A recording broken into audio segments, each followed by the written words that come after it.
Hello and welcome to episode 529 of the official EstablishTheRun.com podcast. My name is Adam Levitan, as always joined by Evan Silva, and we are now in full-blown offseason mode, which means rumors, speculation, free agency news, players sending weird tweets, Instagram stories, and of course, coaching changes. Evan, how's it going today?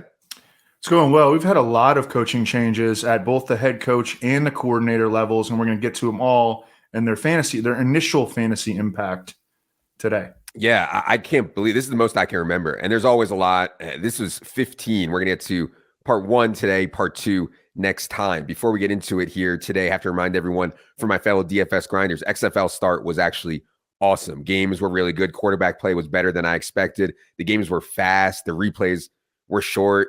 The DraftKings contest filled pretty big. And so I'm pretty optimistic and excited about XFL. We have been grinding projections, top plays, live show, depth charts, all that for the XFL. Check that out if you are interested. Also, best ball season never stops. Our friends at Underdog have already launched a big tournament for the 2023 fantasy football season. $1 million tournament does include rookies. Our rankings for that format are up right now. You can upload them directly to UnderdogFantasy.com. If you do not have an Underdog account yet, use promo code ETR when you sign up for a $100 matching sign-up bonus. That's promo code ETR at UnderdogFantasy.com. All right, I think coaching changes in a lot of sports don't matter too much. You know, like John Morant's going to be a very good NBA fantasy player no matter who is his coach. It's not going to be that crazy difference. However, coaching changes in the NFL, I think, have a pretty big impact. Certain coaches are better than others at maximizing their own talent. Certain coaches are better than others at scheming to who they're playing and therefore putting their players in a better position to win. Some coaches have tendencies to who they highlight or how much they highlight. And so I actually think it's important. As I mentioned, there have been 15 changes at either head coach or offensive coordinator this offseason. We're going to get to 7 of them here today in part 1, start going in alphabetical order. We'll get to the final 8 in part 2. Let's start with the Arizona Cardinals and a guy that we've been really hard on and kind of thought that he was underperforming and doing his team a disservice. Cliff Kingsbury was fired by the Cardinals. He actually said peace. He went to Thailand, the one-way ticket to Thailand. I actually respect the move. To be like, hey, man, you're going to fire me with a lot of money left on my contract. I'm going to Thailand on a one-way ticket. I'm going to hang out for a while. Good riddance, though. I think in terms of putting his players in a position to succeed, there were a few coaches that were worse in the NFL. Arizona did something that I think can be construed as a mistake. When you go defensive-minded head coach, you're reliant so much in today's NFL on your offensive coordinator. And if your team is good, if your offense is good, you're just going to lose that guy. Now, they go with a guy I actually don't know much about, Drew Petzing, Browns quarterback coach last year. Evan, what's your take on everything that happened with Cliff and what the Cardinals decided to do at the coaching position? I mean, I think that we could kind of see, especially as Kyler Murray turned on him big time, we could see the end nearing for Cliff Kingsbury. He had moments of success in Arizona, but I don't think that they were necessarily by his own doing. It was a lot of like, there was no like great strategy or schematic advantage that Cliff Kingsbury was providing with the Cardinals. It's kind of like, hey, Kyler, can you bail us out again?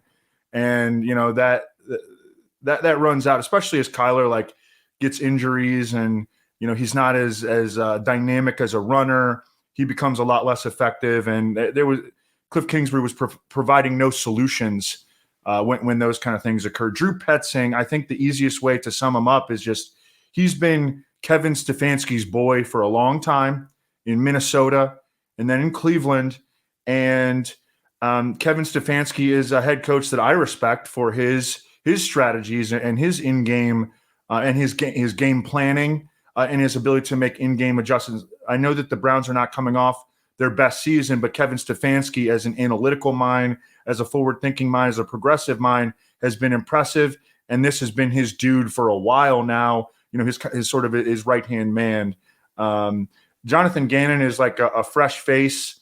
And, his defense, I know that the Eagles fans got frustrated with him at times. At the end of the day, like they almost broke the NFL sacks record this past season. He had a lot of talent in Philly.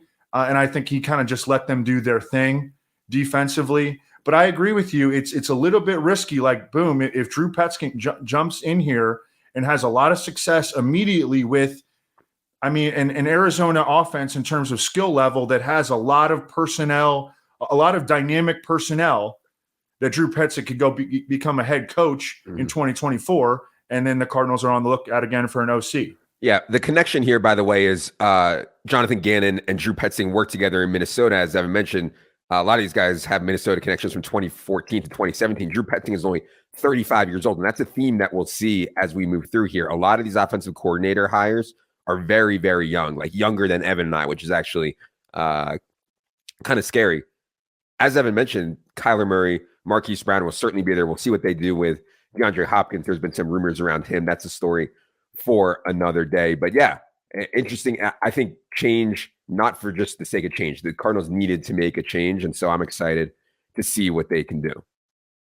Baltimore fired Greg Roman as their offensive coordinator and hired Todd MFing Monken. For those guys who have been listening for a long time, Evan has had a full 3.9 for Todd Monken for a very, very long time. I mean, God, we're going to have to be going back 5, 6, 7 years here. We've been talking about Todd Monken. There's a lot of questions right now around Lamar Jackson. I think we can leave that out of it for a second here and maybe just explain to the people, Evan, why you like Todd Monken so much and what you think about the move from Greg Roman to Todd Monken. Well, I like him because I think that he never kind of was included in like the cocoon when I was on my like cocoon kick, and he was kind of always on the outside bubble of the cocoon, and he was sort of never accepted into the cocoon. But I don't think he ever wanted to be accepted into the cocoon because he's sort of an eccentric guy, and he's also a guy who's willing to do a lot of different things. I mean, he's been part of, pro style offense. He goes to Oklahoma State and he's running a wide open offense really under Mike Gundy. Brandon Whedon ends up becoming a first-round draft pick out of that offense. He goes to LSU. He coaches the passing game and the wide receivers there. He goes to Jacksonville. Guys like Matt Jones, Mike Sims-Walker, with Todd Monken as their wide receiver coach, are having career years. He goes to Southern Miss after his second Oklahoma State stint. He goes to Southern Miss. Southern Miss won like 0 or 1 game in the previous season. And he had them in a bowl within 2 seasons with Nick Mullins as his quarterback. He goes to Tampa Bay. This is what a lot of people will remember him for. Jameis Winston and Ryan Fitzpatrick putting up prolific statistics, but also Todd Monken adjusting his offense to suit the personnel, because that team had Mike Evans and Chris Godwin and Deshaun Jackson and O.J. Howard when he was still playing all right. And they were prolific in the passing game. Along the way, Todd Monken learned about the air raid offense, and the core concept of the air raid offense as opposed to the traditional pro style offense. In the traditional pro style offense, you want to get to third and manageable. Your goal on first and second down is to get 4 or 5 yards, get to third and manageable, and then you can get a new set of downs. In the air raid offense, you're trying to maximize yardage on every single play, regardless of down and distance. Of course, you have to make adjustments for down and distance late in the series. You have to make those necessary adjustments, but you're trying to maximize, and you're throwing the ball vertically, and you're willing to spread it out. And then he goes to Georgia. Well, he goes to the Browns, and it was just an absolute disaster. Mm-hmm. We have to give him a pass for that. But then he goes to Georgia, and they win 2 national titles with Stetson Bennett, who's going to be like a 27-year-old rookie. And Stetson Bennett, he was really productive as a rusher at Georgia. And I think that is something that could potentially pertain to Lamar Jackson in Baltimore. But I mean, he's had a lot of success at almost every place that he's gone. Why has he not been accepted as he almost got the head coach job in, I think it was 2016, but the Jets gave it to Adam Gase. What an absolute abysmal error that was. But I mean, he's just had so much success. And I think that the reason that he hasn't latched on in the NFL permanently is because he's a little bit eccentric. He's not, that traditional cocoon hive mind, but now he's going to get a chance to show what he can do in Baltimore with a pretty talented offensive line and a head coach in John Harbaugh that is willing to, embrace that eccentricity, I think. Yeah, my take on the Baltimore stuff is like I actually like Greg Roman as a coach. I think Greg Roman is a sharp guy. It is really hard to have a successful passing offense in today's NFL with the weapons that the Ravens were putting out there. I mean, my God, they were talking about Devin Duvernay and Deshaun Jackson at age whatever. It was really, really thin out there. And so I don't put it all on Greg Roman, but I'm obviously excited to see what Todd Monken can do on the Lamar front. We'll talk more about that when we get closer to free agency. Obviously, the Ravens aren't just going to let Lamar Jackson walk, but at this point, I don't know if they're going to get a long-term deal done either. So there's a lot of things going on in Baltimore right now. We'll see what happens there. Carolina.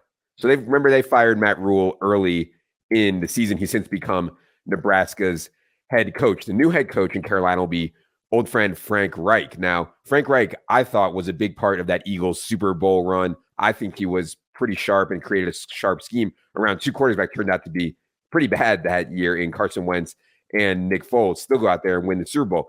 In Indy, it just didn't really go the way he wanted. He loses Andrew Luck. They have the Phillip Rivers, Carson Wentz, Matt Ryan. It's just an absolute mess. Now he gets another chance in Carolina. He did hire Thomas Brown as his offensive coordinator. That's the former Rams assistant head coach. There's no word yet. I suspect Frank Reich will be the one who call plays here in Carolina, but I don't know about that for sure. What do you think about Carolina going for Frank Reich and Thomas Brown as the offensive coordinator? I really like it. I've always really liked Frank Reich. I think he really did a great job in Indianapolis. We know he did a great job in Philadelphia, and I think for the most part he did an excellent job in Indianapolis. Given the hands that he was dealt, it's just there was a falling out with ownership. Jim Irsay decided to become really hands-on. Jim Irsay was dictating who they were playing at quarterback on a weekly basis, and Frank Reich wanted no part of that. And I think it was like mutual that they moved on. I think Frank Reich is an excellent coach. I think he can be a maximizer. I think that he can be, excellent game plan coach. The staff that he has put together is really impressive. You mentioned Thomas Brown. James Campen is a very respected offensive line coach across the league. Sean Jefferson is a very respected wide receivers coach. They hired Josh McCown, who I think is, he was getting NFL head coaching interviews as recently as last offseason. If you saw the show that he did with Josh Norris, Josh McCown is really, really smart. He played in a million different systems. I think he's going to be an NFL head coach someday, if not an offensive coordinator at least. And then Deuce Staley, he got to come over, and he's one of the most respected RBs coaches in the league as well. So they need a quarterback, okay? But they've got talent on defense. They showed last year with Deontay Foreman and Chuba Hubbard, you don't need superstars at the running back position to have a really good ground game.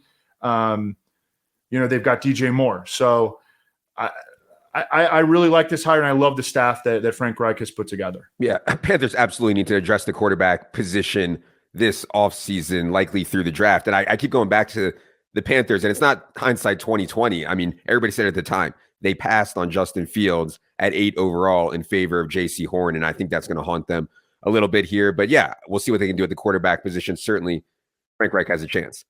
Dallas decided to fire Kellen Moore, and this one's a little bit interesting because they did hire Brian Schottenheimer to be the offensive coordinator, but Brian Schottenheimer is with Dallas last season as an offensive consultant anyways, and Mike McCarthy is going to call the plays here. So it's not like Brian Schottenheimer, I think, is going to have some huge impact. Mike McCarthy, if you remember, Evan, when he was calling plays for the Packers had some massive wide receiver one seasons. And I don't know if it's a Mike McCarthy scheme thing. Maybe it was just a talent thing because they had Jordy Nelson and Greg Jennings and Devontae Adams. But yeah, I don't know. I felt like Kellen Moore was like the golden boy. Everyone was excited about him, and people turned on him really, really fast in Dallas. What do you think about the Cowboys getting rid of Kellen Moore?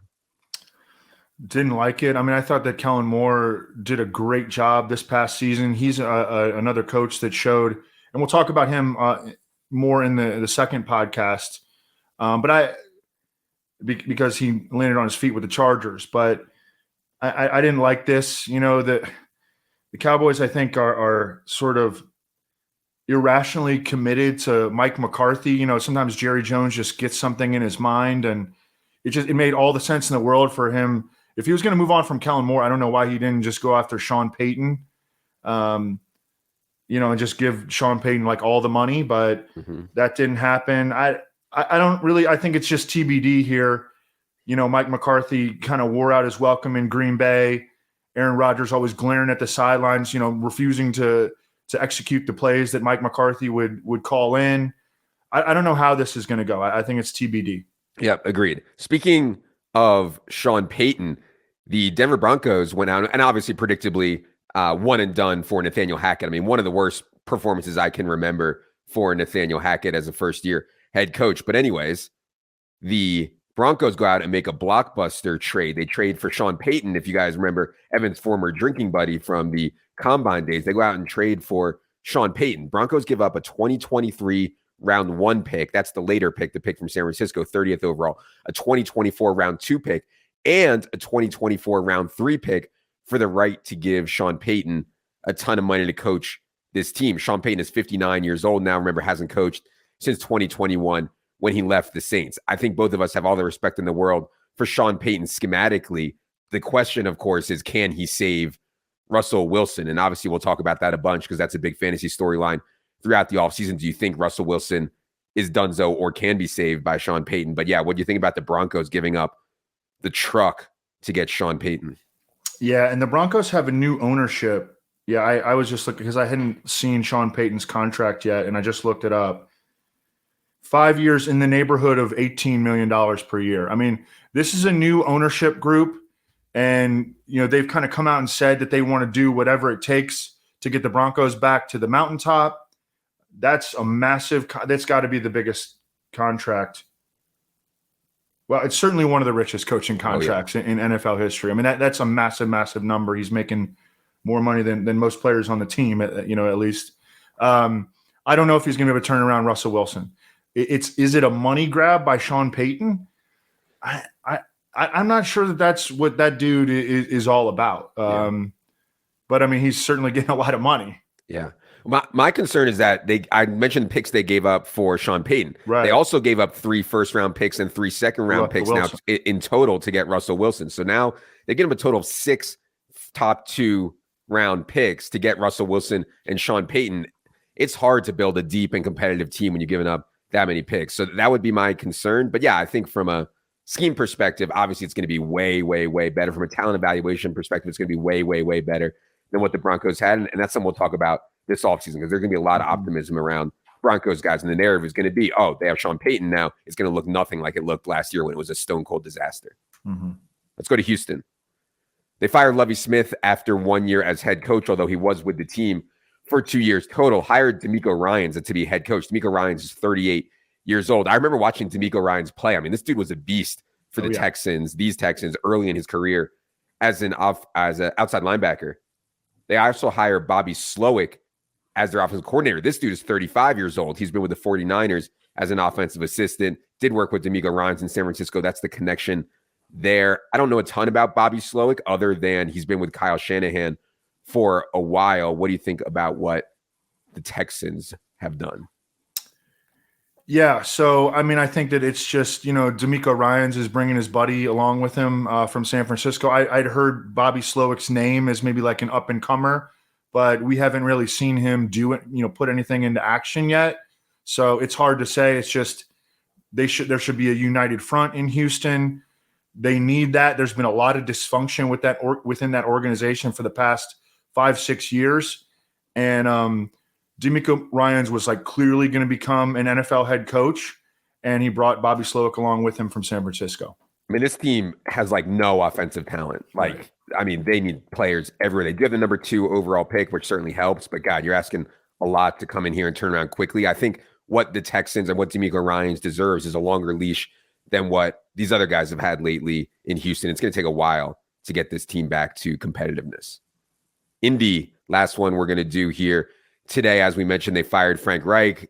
They did not go with Jeff Saturday. They hired Shane Steichen away from the Eagles. And this is kind of what happens when you win the Super Bowl. You start to lose all your guys. We already mentioned Gannon is gone. Steichen is gone as well. Steichen is 37 years old, yet another NFL head coach younger than Evan and I. He has gone with Jim Bob Cooter as his offensive coordinator. Remember, Jim Bob Cooter was the Lions offensive coordinator from 2016 to 2018. Obviously, everyone thinks Shane Steichen did an incredible job with Jalen Hurts and the Eagles offense. I don't know if that means it's definitely going to work in Indy, but he certainly was impressive in Philly. What do you think about what the Colts decided to do? Well, I think that they wound up hiring. They were, God, you remember there was like a big rumor that they were going to stick with Jeff Saturday. That was kind of the rumor for like 2 or 3 days. And it was just like, what? But they essentially rehired. Well, they hired a young Frank Reich. Now, Shane Steichen didn't play in the NFL like Frank Reich did. Okay, they're not the same guy, but Frank Reich. Shane Steichen was on Frank Reich's staff with the Chargers. Well, it wasn't Frank Reich's staff, but Frank Reich was the OC for a couple of years, and Shane Steichen worked underneath him. And then Shane Steichen follows the Frank Reich path to Philadelphia. He goes there. He calls plays. And now he's the head coach of the Colts. I mean, it's a very Frank Reichian path, and obviously Frank Reich. I mean, the Colts had success with Frank Reich. I mean, for the most part, but we've seen the quarterbacks with whom Shane Steichen has worked over the past few seasons, and it was Phillip Rivers, and it was Justin Herbert, and then it was Jalen Hurts, guys with very diverse skill sets, and he had success with all of them. So I think that that's promising. He was calling the plays last year for Philadelphia, and I mean, I thought that their play calling was tremendous. You know, as good as any teams in the league. And I thought it made this team needs a quarterback. Yeah, but I think that it makes sense on paper what they did. They hired Jim Bob Cooter as OC. You know, Jim Bob Cooter has not. I mean, he wasn't very impressive in Detroit. You know, building the offense around Theo Riddick and a slot receiver and Golden Tate, and we could pick him apart. But Shane Steichen, I think, is going to call plays. Jim Bob Cooter is like a veteran presence on the staff, and I mean, I think it makes sense from several standpoints. Yep, like that one from the Colts for sure. We'll be back with part 2 next time, when we'll talk about 8 more head coach and offensive coordinator changes for Evan, for Bruce, Luke. I'm Adam. Good luck, everybody.